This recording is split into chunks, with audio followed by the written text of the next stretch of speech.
నమస్కారం AR news కి స్వాగతం నేను రమేష్ ఈనాటి వార్తల వివరాలు ఇలా ఉన్నాయి ఆంధ్రప్రదేశ్ అభివృద్ధికి కేంద్రం కట్టుబడి ఉందని కేంద్ర మంత్రి కింజరాపు రామ్మోహన్ నాయుడు తెలిపారు బుధవారం ఢిల్లీలో ఏర్పాటు చేసిన మీడియా సమావేశంలో ఆయన మాట్లాడారు వార్వకల్లు కొప్పర్తికి ఇండస్ట్రియల్ స్మార్ట్ సిటీలను కేంద్రం మంజూరు చేసినట్లు తెలిపారు హైదరాబాద్ బెంగళూరు విశాఖపట్నం టు చెన్నై కారిడార్ల అభివృద్ధి చేస్తామని చెప్పారు కడప జిల్లా కొప్పర్తిలో పారిశ్రామిక హబ్ కింద 2596 ఎకరాలను అభివృద్ధి చేయనున్నట్లు ఆయన వెల్లడించారు దీనికోసం కేంద్ర ప్రభుత్వం 2137 కోట్లను ఖర్చు చేయనుందన్నారు ఈ హబ్తో 54,500 మందికి ఉపాధి లభిస్తుందని వివరించారు కొప్పర్తిలో ఉత్పత్తి రంగంపై ఎక్కువగా దృష్టి పెట్టినట్లు వెల్లడించారు కర్నూలు జిల్లా వార్వకల్లో 2621 ఎకరాల్లో పారిశ్రామిక కారిడార్ను ఏర్పాటు చేయనున్నట్లు తెలిపారు ఇందుకోసం 2786 కోట్లు వెచ్చించనున్నట్లు రామ్మోహన్ నాయుడు పేర్కొన్నారు దీని ద్వారా దాదాపు 45,000 మందికి ఉపాధి అవకాశాలు లభిస్తాయని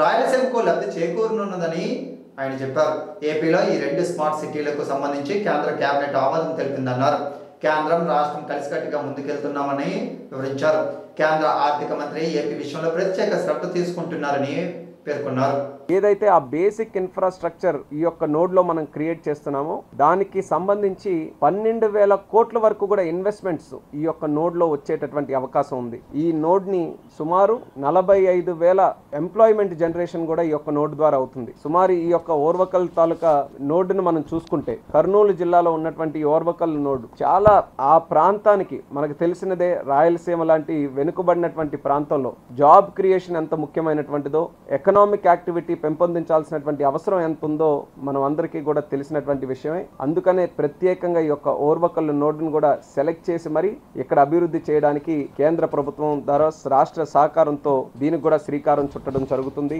మరొక నోడ్ మనకి కొప్పర్తిలో ఏర్పాటు చేస్తున్నాం కడప జిల్లాలో కొప్పర్తి విశాఖపట్నం చెన్నై ఇండస్ట్రియల్ కారిడార్ లో వస్తుంది ఈ యొక్క నోడ్ కోసం సుమారు 2,595 ఎకరాలు దీనికి కూడా కేటాయించడం జరిగింది మరి ఈ యొక్క కార్యక్రమం ద్వారా ఇక్కడ NICDIT ద్వారా సుమారు 2,137 కోట్ల రూపాయలు ఈ యొక్క కొప్పర్తి నోడ్ లో ప్రభుత్వం ఖర్చు పెట్టి అక్కడ ఇన్ఫ్రాస్ట్రక్చర్ అంతా కూడా చేయడం జరుగుతుంది ఈ ఇన్ఫ్రాస్ట్రక్చర్ ద్వారా ఇక్కడ రావాల్సినటువంటి ఇండస్ట్రీస్ ఏదైతే మన కొప్పర్తి నోడ్ ఉందో అక్కడ renewable energy engineering chemical metallic and non metallic textile and auto components ఈ యొక్క మ్యానుఫ్యాక్చరింగ్ సెక్టర్ మీద దృష్టి పెట్టి ఇక్కడ ఈ 2,137 కోట్ల రూపాయలు అక్కడ కావాల్సినటువంటి బేసిక్ ఇన్ఫ్రాస్ట్రక్చర్ ఆ నోడ్ డెవలప్మెంట్ కోసం మనం పెడితే సుమారు 8,860 కోట్ల రూపాయల వరకు ఇన్వెస్ట్మెంట్స్ ఇక్కడ వచ్చేటటువంటి పరిస్థితి ఇక్కడ ఏర్పడుతుంది అలాగే సుమారు 54,500 వరకు కూడా ఎంప్లాయ్మెంట్ జనరేషన్ ఈ యొక్క నోడ్ ద్వారా ఇక్కడ క్రియేట్ అవుతుంది మనం చూసుకుంటే ఎప్పటి నుంచో ఈ కడప జిల్లా గాని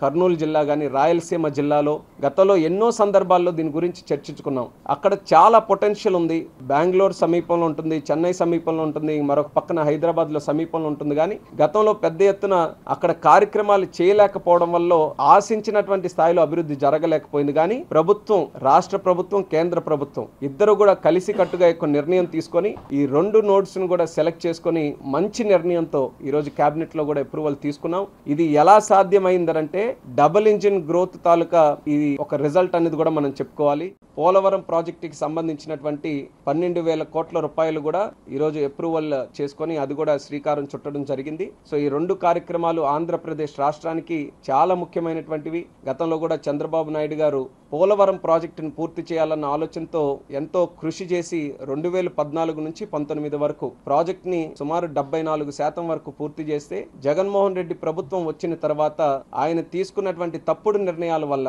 ఈ రోజు ప్రాజెక్టు కూడా పూర్తిగా వెనక్కి వెళ్ళేటటువంటి పరిస్థితి ఏర్పడింది మళ్ళీ దాని తాలూకా ప్రత్యేకత తెలుసుకొని మరి కేంద్ర ప్రభుత్వం రాష్ట్ర ప్రజల్ని దృష్టిలో పెట్టుకొని అది ఒక కేంద్ర ప్రభుత్వం ప్రాజెక్ట్ కాబట్టి దాని మీద కూడా సానుకూలంగా స్పందించి ఇమీడియట్ గా దానికి కూడా ఈ రోజు కేబినెట్ ద్వారా అప్రూవల్ చేసి 12,000 కోట్ల రూపాయలు శాంక్షన్ చేయడం జరుగుతుంది వీలైనంత త్వరగా చంద్రబాబు నాయుడు గారి తాలూకా ఆలోచన ఏంటంటే నవంబర్ కల్లా మనం పనులు అక్కడ తిరిగి స్టార్ట్ చేయాలి సీజన్ మనకి మళ్ళీ వర్షాకాలం వచ్చే ముందే చాలా వరకు కూడా అక్కడ ఉన్నటువంటి కన్స్ట్రక్షన్ మనం స్టార్ట్ చేసి ప్రోగ్రెస్ని మనం ముందుకు నడిపించాలనే ఆలోచనతో చంద్రబాబు నాయుడు గారు కూడా పెద్ద ఎత్తున ఆ యొక్క ప్రాజెక్టు మీద కూడా మళ్ళీ తిరిగి దృష్టి పెట్టడం వల్లే ఇవన్నీ కూడా సాధ్యమయ్యాయని కూడా ఈరోజు గర్వంగా ఈ సందర్భంగా తెలియజేసుకుంటున్నాను.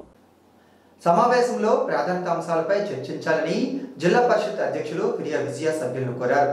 జిల్లా అభివృద్ధికి అందరూ సహకారం అందించాలని తెలిపారు. జిల్లా పరిషత్ సమావేశ మందిరంలో సర్వసభ్య సమావేశాన్ని జిల్లా కలెక్టర్ స్వప్నల్ దినకర్ పండుకర్, జిల్లా జాయింట్ కలెక్టర్ ఫర్మాన్ అహ్మద్ ఖాన్తో కలిసి బుధవారం ఆమె నిర్వహించారు. ఈ సందర్భంగా మాట్లాడుతూ ప్రాధాన్యత క్రమంలో సమస్యలు చర్చించాలన్నారు. ప్రస్తుత సమావేశంలో ప్రాధాన్యత శాఖపై చర్చిస్తామన్నారు. ఆంధ్రప్రదేశ్ ఎమ్మెల్యే కొన రవికుమార్ మాట్లాడుతూ జల వనరుల శాఖ, గృహ నిర్మాణ శాఖల్లో ఇన్ఛార్జీలపైనే పదోన్నతులపై తక్షణమే చర్యలు తీసుకోవాలని కోరారు. ఈ సమావేశాన్ని 2 రోజులకు శాఖల వారీగా చేయించవలసిందిగా చెప్పారు. జిల్లాలో వ్యవసాయ శాఖపై తీసుకున్న చర్యలపై జేడి శ్రీధర్ వివరించారు. వెబ్లాండ్ ఓపెన్ కావడం లేదని ఆంధ్రప్రదేశ్ శాసనసభ్యులు కొన రవి చెప్పగా రీసర్వే వలన వెబ్లాండ్ ఓపెన్ కాలేదని జేడి తెలిపారు. జిల్లాలో సాగు జరుగుతున్న వ్యవసాయానికి సరిపోయే ఎరువులు ఉండాలని శాసనసభ్యులు కొన రవికుమార్ తెలిపారు. పాల్గొన్న శాసనసభ్యులు నిమ్మక జయకృష్ణ మాట్లాడుతూ వ్యవసాయ సహాయకుల కొరత ఉండగా అందులో కొన్ని ప్రాంతాల్లో పని ఉంటుందని, కొన్ని ప్రాంతాల్లో పని ఉండడం లేదని రేషనలైజేషన్ చేస్తే బాగుంటుందని చెప్పగా సెప్టెంబర్ నెల నుండి రేషనలైజేషన్ చేయనున్నట్లు జేడీసీ శాసనసభ్యులు వివరించారు. ఎరువుల కొరత ఎక్కువగా ఉందని, కొరత లేకుండా చర్యలు తీసుకోవాలని పాతపట్నం శాసనసభ్యులు మామిడి గోవిందరావు కోరారు. రణస్థలం జడ్పీటీసీ సీతారాం మాట్లాడుతూ ఎరువుల కొరత లేకుండా రైతు సేవా కేంద్రాల్లో అందుబాటులో ఉండే విధంగా చర్యలు తీసుకోవాలని అన్నారు.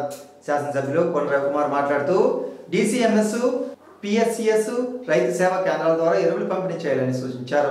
జిల్లా కలెక్టర్ స్వప్నల్ దినకర్ ఈ విషయమై మాట్లాడుతూ వ్యవసాయ శాఖ కమిషనర్తో ఇప్పటికే మాట్లాడడం జరిగిందన్నారు. ప్రైవేట్ షాపుల్లో ధరలు అధికంగా ఉన్నాయని, వాటిని నియంత్రించేందుకు చర్యలు తీసుకోవాలని శాసనసభ్యులు నిమ్మక జయకృష్ణ చెప్పారు. అవసరం మేరకు ఎరువులు డిమాండ్ ఇచ్చినట్లు జేడి వివరించారు.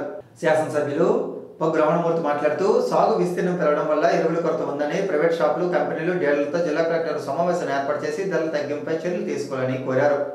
శాసనసభ్యులు కొన రవికుమార్ మాట్లాడుతూ సభలో రాజకీయాలు మాట్లాడకూడదని, జిల్లా అభివృద్ధిపై చర్చించాలన్నారు. జలవనరుల శాఖపై ఎస్సీ సుధాకర్ జిల్లాలో వ్యవసాయానికి అందిస్తున్న సాగునీరుపై వివరించగా కొన రవికుమార్ మాట్లాడుతూ నారాయణపురం ఆయకట్టుపై సాగు అవుతున్న పెనుబర్తి గ్రామానికి ఇప్పటికీ సాగునీరు రాలేదని, ఓడిగడ్డ, నారాయణపురంలో లస్కర్స్ కొరత తీర్చాలన్నారు. శ్రీకాకుళం శాసనసభ్యులు గుండెశంకర్ మాట్లాడుతూ లస్కర్స్ విషయంలో జిల్లా మంత్రి ఇప్పటికే మాట్లాడినట్లు తెలిపారు. శ్రీకాకుళం నియోజకవర్గంలో ఇరిగేషన్ సమస్యలపై వివరించారు. అంతకుముందు జడ్పీ CEO వెంకటేశ్వరరావు మాట్లాడుతూ సాధారణ బదిలీలు తదితర వాటిపై వివరించారు. ఈ సమావేశంలో శాసన మండలి సభ్యులు పాలవలస విక్రాంత్, శాసనసభ్యులు పొగ్గు రమణమూర్తి, కొన రవికుమార్, నిమ్మక జయకృష్ణ, మామిడి గోవిందరావు, గుండెశంకర్, ఉమ్మడి జిల్లా మండల పరిషత్ అధ్యక్షులు, జడ్పీటీసీలు, జిల్లా అధికారులు తదితరులు పాల్గొన్నారు. సుందర శ్రీకాకుళం నిర్మాణంలో ప్రతి ఒక్కరూ భాగస్వామ్యం అవుదామని శ్రీకాకుళం ఎమ్మెల్యే గుండెశంకర్ పిలుపునిచ్చారు. శ్రీకాకుళం నగరంలోని బాలగా ఎంపీడీఓ కార్యాలయం సమీపంలో మేజర్ కాలనీ తదితర ప్రాంతాల్లో సిమెంట్ రోడ్లకు బుధవారం ఆయన శంకుస్థాపన చేశారు. స్థానికుల కోరిక మేరకు మేజర్ కాలనీలో జంగిల్ క్లియరెన్స్ చేయించారు. ఈ సందర్భంగా ఎమ్మెల్యే మాట్లాడుతూ గత ప్రభుత్వ పాలనలో అభివృద్ధిని పూర్తిగా విస్మరించారని పేర్కొన్నారు. అనేక డివిజన్లలో కనీసం మౌలిక సదుపాయాలు కూడా నోచుకోక ప్రజలు అవస్థలు పడుతున్నారని అన్నారు. ప్రజలు తనను ఏ నమ్మకంతో గెలిపించారో వారికి అన్ని విధాల సౌకర్యాలు కల్పించి వారి నమ్మకాన్ని నిలబెట్టుకుంటారని ఎమ్మెల్యే శంకర్ చెప్పారు. ఇప్పటికే నగరంలోని అన్ని డివిజన్ల కాలువల్లోని పూడికతీత పనులు పూర్తి చేశామన్నారు. సీజనల్ వ్యాధులు ప్రబలుతున్న దృష్ట్యా మున్సిపల్ అధికారులు అప్రమత్తంగా ఉండి సకాలంలో కాలువలను శుభ్రంగా చేయాలన్నారు. ప్రజలకు ఏ అవసరం వచ్చినా తనను నేరుగా కలవవచ్చునని పేర్కొన్నారు. ఈ కార్యక్రమంలో కమిషనర్ చల్లా ఓబులేసు, మున్సిపల్ అధికారులు, టీడీపీ నాయకులు, కార్యకర్తలు పెద్ద ఎత్తున పాల్గొన్నారు. అందరికీ నమస్కారం. ఈరోజు మేజర్స్ కాలనీలో ఇన్ని ఇల్లులు ఉన్నప్పుడు కూడా ఇంతవరకు వీళ్ళకి మున్సిపల్ వాటర్ ఫెసిలిటీ లేదు. అందుకు ఇక్కడ మహిళలందరూ వచ్చి అభ్యర్థన జరిగింది. అలాగే ఎలక్షన్ ముందు కూడా అడగడం జరిగింది. 2-3 సార్లు గ్రీవెన్స్కి కూడా వెళ్ళడం జరిగింది కమిషనర్ గారు అంతా. అందుకు దీనికి ఆల్రెడీ 4.5 లక్షలతో ఈ ఒక లైన్కి అయితే పైప్ లైన్ శాంక్షన్ అయినప్పటికి కూడా పక్క స్ట్రీట్కి కూడా దీనికి కంటిన్యూషన్గా చేయడమని ఇప్పుడే తక్షణమే మనం ఉత్తర్వులు ఇవ్వడం జరిగింది. అలాగే దీనికి రోడ్స్, దీనికి ప్యారలల్గా ఉన్నదానికి ఆ రోడ్డు, ఈ రోడ్డు ప్లస్ డ్రైన్స్, ఈ 2 కూడా ఎస్టిమేషన్ వేసి ఇమ్మీడియట్గా యుద్ధ ప్రాతిపదికన దీనికి టెండర్ కాల్ఫర్ చేసి వర్క్స్ పనులు చేపడతామని కూడా ఈ సందర్భంగా కాలనీ వాసులందరికీ తెలియజేస్తూ వీలైనంత తొందరగా ఈ పనులు కంప్లీట్ చేస్తామని మీకు తెలియజేసుకుంటూ నమస్కారం. న్యాయ వ్యవస్థపై విద్యార్థులకు అవగాహన కలిగి ఉండాలని జిల్లా న్యాయశాఖ సేవాధికారి సంస్థ కార్యదర్శి ఆర్ సన్యాసి నాయుడు పేర్కొన్నారు. శ్రీకాకుళం నగరంలోని సాయికృష్ణ జూనియర్ కళాశాలలో రాజ్యాంగంపై న్యాయ విజ్ఞాన సదస్సును బుధవారం నిర్వహించారు. ఈ సందర్భంగా ఆయన మాట్లాడుతూ కేంద్ర ప్రభుత్వం నూతన చట్టాలను అమలు చేస్తుందన్నారు. ఆర్థిక స్తోమత లేని వారికి న్యాయ సేవాధికారి సంస్థ ద్వారా న్యాయం జరుగుతుందన్నారు. చట్టాలపైన అవగాహన అవసరమన్నారు. విద్యార్థులందరూ ఉన్నత విద్యను అభ్యసించి ఉన్నత శిఖరాలను అధిరోహించాలన్నారు. ఈ కార్యక్రమంలో G Indraprasad, panel advocate T Jaganmohan Rao, principal Naresh, ఉపాధ్యాయులు తదితరులు పాల్గొన్నారు. రాష్ట్రంలో వ్యవసాయ పంపు సెట్లకు, నివాస గృహాలకు విద్యుత్ స్మార్ట్ మీటర్లు బిగింపు ప్రక్రియను తక్షణమే నిలిపివేయాలని సిపిఎం పార్టీ జిల్లా కార్యదర్శి డి గోవిందరావు, సిపిఐ జిల్లా కార్యవర్గ సభ్యులు ఎం యుగంధర్ డిమాండ్ చేశారు. స్థానిక సిపిఎం పార్టీ కార్యాలయంలో బుధవారం సిపిఎం పార్టీ కార్యదర్శి వర్గ సభ్యులు బి కృష్ణమూర్తి అధ్యక్షతన విద్యుత్ అమరవీరుల సంస్మరణ సభ జరిగింది. బషీరాబాద్ కాల్పుల్లో విద్యుత్ అమరవీరులు రామకృష్ణ, విష్ణువర్ధన్ రెడ్డి, బాలస్వామి చిత్రపటాలకు పూలమాల వేసి ఘనంగా నివాళులర్పించారు. కేంద్రంలోని బీజేపీ ప్రభుత్వ దేశాలకు లొంగి రాష్ట్రంలోని నివాస గృహాలకు విద్యుత్తు, ప్రీపెయిడ్ స్మార్ట్ మీటర్లు, వ్యవసాయ పంపు సెట్లకు మీటర్లు పెట్టాలని గత వైసీపీ ప్రభుత్వం నిర్ణయించిందని, అదానీ, షిరిడి సాయి తదితర కంపెనీలకు కాంట్రాక్టులను కట్టబెట్టిందన్నారు. ఇందులో పెద్ద ఎత్తున అవినీతి చోటు చేసుకుందని వారు విమర్శించారు. తెలుగుదేశం ప్రతిపక్షంలో ఉండగా ఈ మీటర్లను వ్యతిరేకించిందని హైకోర్టులో కూడా పిటిషన్లు వేసినట్లు ఆయన గుర్తు చేశారు. నేడు తెలుగుదేశం కూటమి ప్రభుత్వం అధికారంలోకి వచ్చిన తర్వాత ఈ ఒప్పందాలను రద్దు చేయకపోగా స్మార్ట్ మీటర్ల ప్రక్రియను కొనసాగిస్తుండడం విడ్డూరంగా ఉందన్నారు.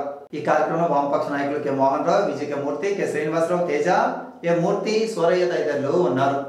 హత్య రాజకీయాలకు ఎప్పటికైనా స్వస్తి చెప్పాలని ఆంధ్రప్రదేశ్ శాసనసభ మాజీ స్పీకర్ తమ్మినేని సీతారాం హితవు పలికారు. బుధవారం ఉదయం ఫరిదపేటలోని ఇటీవల తగాదాలో మృతి చెందిన కోన ప్రసాదరావు కుటుంబాన్ని ఆయన పరామర్శించారు. పార్టీ అండగా ఉంటుందని వారికి భరోసా ఇచ్చారు. కూటమి ప్రభుత్వం అధికారంలోకి వచ్చిన తర్వాత హత్య రాజకీయాలు పెరిగిపోయాయని ఆరోపించారు. ఎప్పటికైనా వీటికి స్వస్తి చెప్పి ఆంధ్రప్రదేశ్ అభివృద్ధిపై ప్రభుత్వం దృష్టి సారించాలని కోరారు. ఆయన వెంట పలువురు వైసీపీ నాయకులు పాల్గొన్నారు. ఈనాటి వార్తలు ఇంతటితో సమాప్తం. తిరిగి మరలా ప్రసారం అయ్యే న్యూస్ లో మళ్ళీ కలుద్దాం. అంతవరకు సెలవు. నమస్కారం.